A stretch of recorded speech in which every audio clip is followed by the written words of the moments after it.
Sa tingin mo, tinatanong ng mga tao to lahat alam kaya ni President Marcos kung saan papunta tong kanyang inumpisahan?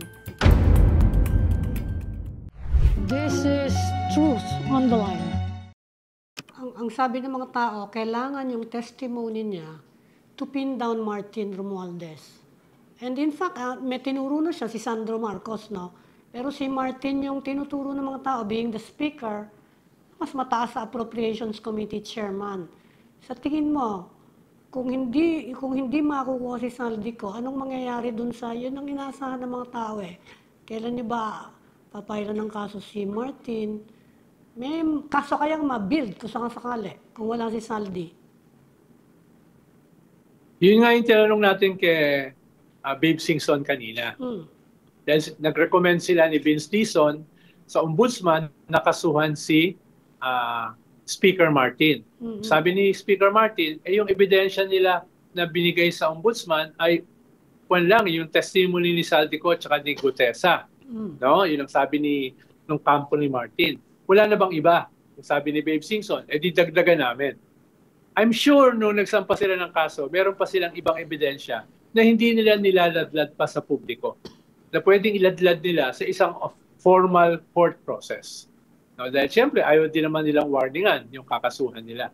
Dahil tama naman yung sabi ng kampo ni Speaker Martin na kung yan lang yung kanilang ebidensya, manipis. No? Kaya ang sinasabi nga ni Juan, nagpahiwatig siya kanina, si Babe Singson, meron pa kaming ibang ebidensya. Ngayong pumupunta na kay Martin, kay Sandro, si Lucas Bersamin, natanggal na, pati yung favorite great grandnephew niya. Sa tingin mo... Adrian Bersamin. Oo. Sa tingin mo, at pati si Amina Pangandaman.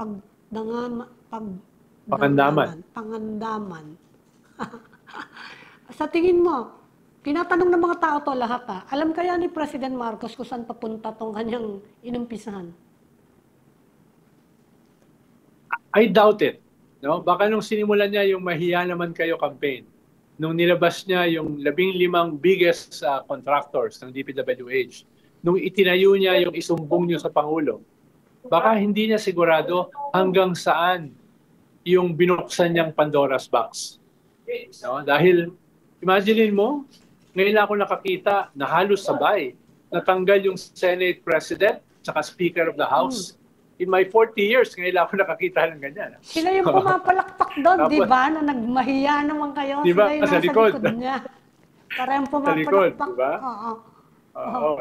Tapos, ang sabi ni Boying, at least 10% at least ng Kongreso ay makakasuhan. Tapos ngayon, sa testimony ng mga whistleblowers, maabot na ng 8 yung senador na pwedeng ma-implicate.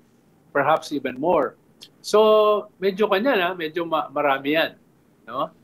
At mukhang isang cabinet secretary, at least makakasuhan si Bonoan. Pero isang dahilan kung bakit natanggal si Pangandaman at saka si Bersamin, the two most important cabinet secretaries, ay dahil na-link sila dito sa corruption. Yeah. Diba? So, it could be more than one cabinet secretary ang makasuhan. No? Yan ba ay naisip ng presidente? I doubt it. No? I doubt it. Dahil nagkaroon na siya ng sariling buhay. Diba? Yes. Nagkaroon na siya ng sariling buhay. Hindi yan ganun kadaling iplano Hindi yan ganun kadaling iplano. At saka wala naman kasing mga political advisors at saka strategists yung presidente. At least wala akong nakikita sa Malacanang na pwedeng mag-craft ng ganyang klaseng strategy. So yes, nag-agree ako sa iyo. Walang ganong klaseng strategy ako nakikita. So how far might he be willing to take it? Sa nakikita niya ngayon, nababanggit, eto na yung mga kamag-anak niya. Pumupunta na tayo sa Ilocos Norte, na sinasabi ni Chavit Singson matagal na, oy, tingnan nyo nga yung mga project dyan, bakit hindi nyo tingnan? Tinitingnan na nga ngayon. How far is he willing to take it? Marami nagtatanong sa akin noon, Ronald. Halimbawa, lumabas doon sa PCIJ report na yung 2026 budget ay ang number 1 na nakakuha ng allocables ay si Sandro Marcos. Exactly. Doon sa kanyang maliit na distrito. Diba? Ang nakakuha ng second highest ay si former Speaker, Martin Romualdez. Ibig sabihin, at this point, hindi pa rin nawawala yung issue ng pork barrel at saka insertions. Ang tawag lang ay allocable. No? Imaginein mo yung 2 highest government officials natanggal, no, because of being tainted with corruption. Tapos ngayon, ang humarap sa ICI, si Sandro, at humingi ng executive session. So, ibig sabihin, hindi ganun kaganda for the government yung mga nangyayari. No? Pero sabi ko nga, yung immediate threat sa kanila ay nawala. Yung Iglesia ni Cristo as the main vanguard of the Dutertes, nawala.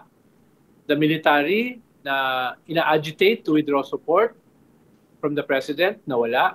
At yung Catholic Church, the most powerful church, ay ayaw sumakay dun sa mga uprising, junta proposals ng mga Duterte. So, in a way, ay baka umabot siya hanggang 2028. Baka.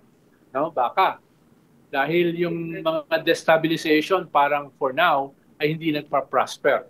But who knows? Dahil they may have a breathing space for the next 3 months. Pero after nung 3 months, it's a new ball game. Bagsak ang ekonomiya, bagsak ang stock market, bagsak ang piso, tapos yung investigation palapit ng palapit sa presidente. So who knows? No? Baka lumambot yung mga military chain of command. Baka yung mga Iglesia ni Cristo ay mag-shift uli ng loyalty. No? So who knows?